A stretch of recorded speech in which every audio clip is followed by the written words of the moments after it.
Hello mga sisi!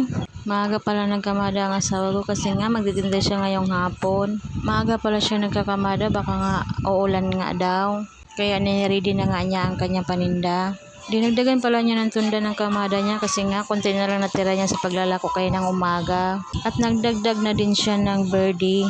At kinagabihan pala nito mga sisi, nalabas pala ng asawa ko ang si Jacob. Nilagay niya pala doon sa may motor niya. Tapos tinawag pala niya ako para pagbantayan kay Jacob. Baka kasi mahulog si Jacob doon sa may motor. Napakalikot kasi ni Jacob kaya kailangan talaga siyang bantayan.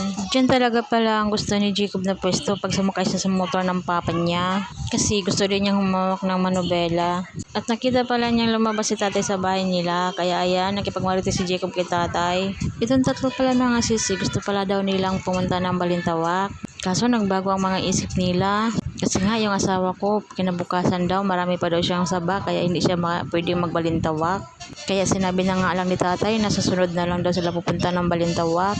Kaya itong asawa ko pala mga sisi, sinimulan nga niya pagligpit sa saging niya. Kaka-deliver lang pala ng saging namin mga sisi. Bago pa dumating ang asawa ko galing nagtinda. Kaso lang hindi ko nga nabidyohan ang pagbaba nila ng saging.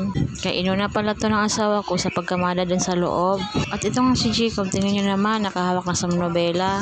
Sabi ko pala kay Jacob, bumawa ka boy kasi aalis ako. Pero may sinilip lang talaga ako dun sa may kalsada papunta dun kila kuya.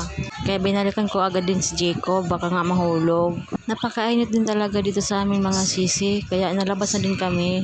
Kahit nasa labas na nga kami, wala pa rin hangin, kaya ang grabe ang init talaga, maalinsangan. At itong asawa ko pala mga sisi, hindi pa nga siya tapos nagkamada sa loob. Dumating pala si Boss Richard kaya huminto saglit ang asawa ko. Inabot kasi ni Boss Richard ang bayad sa saging. Pero yung binayad pala ni Bossing, napunta nga lang din sa akin. Kasi yung asawa ko pala may utang pala sa tindahan, buti na nga lang naalala ko. Binilang-bilang pa niya yung pera o akala niya mapupunta sa kanya. At sa tagal pala namin sa labas ni Jacob mga sisi, ito nga may dumating na marites. Sabi ko nga sa kanya, huwag kang tawa-tawa dyan kasi nakabidyo ka. Kahit takpan mo pa yung mukha mo, makikilala ka pa rin ng taga dito. At itong asawa ko pala mga sisi, hindi pa nga tapos magligpit. Kumain pala si Jacob nito ng saging mga sisi kasi nga binigyan siya ng papa niya. Matakot talaga ang batang ito sa saging. Pero yung ate niya hindi kumakain ng saging. Paano ba yan mga sisi? Bukas ulit.